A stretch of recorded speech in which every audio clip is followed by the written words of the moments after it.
Prenez place, l'histoire va être un tout petit peu longue. Installez-vous confortablement, on va commencer. On va commencer par dire qu'il est temps d'arracher les masques et de regarder la vérité en face.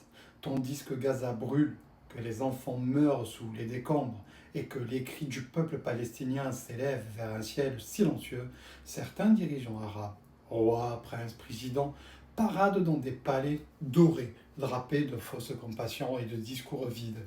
Ils tapent du poing sur la table en public, mais dans l'ombre, c'est eux qui tiennent le marteau, qui fracassent les espoirs d'un peuple abandonné.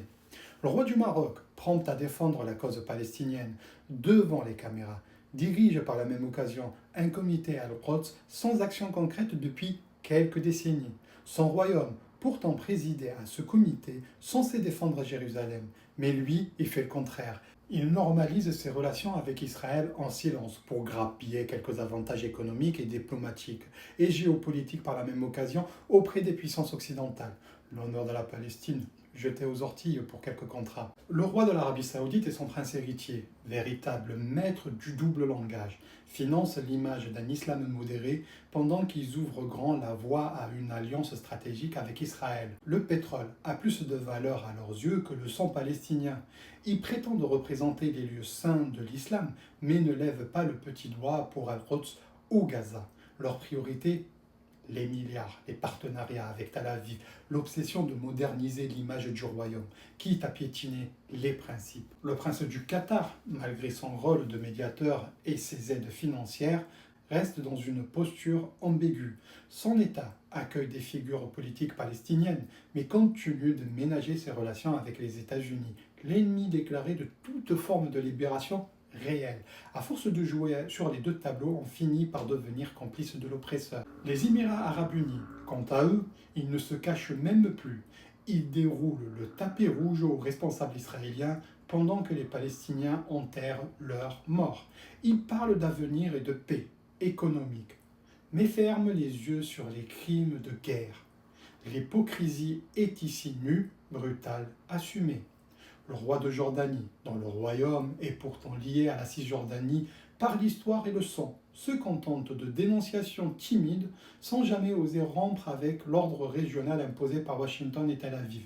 Gardien autoproclamé des lieux saints de Jérusalem, il ne garde que le titre, pas la volonté. Le président turc, Recep Tayyip Erdogan, champion des coups de gueule médiatiques, mais dans l'économie, continue de dépendre d'Israël pour le commerce militaire et technologique. Crie à la justice, mais n'interrompt ni les accords, ni les échanges. Ses discours flamboyants ne nourrissent que son image, pas la résistance palestinienne. Et puis, il y a le président du déshonneur, Abdel Fattah el-Sisi, l'homme qui garde la frontière de Rafah mieux que n'importe quelle armée israélienne. Il se tient entre la vie et la mort de Gaza, bloquant les convois humanitaires, surveillant les blessés, laissant les enfants mourir faute de soins, tout en clamant son soutien à la cause palestinienne. Le sol égyptien, qui fut jadis la terre de la résistance arabe, est devenu un poste frontière de la soumission.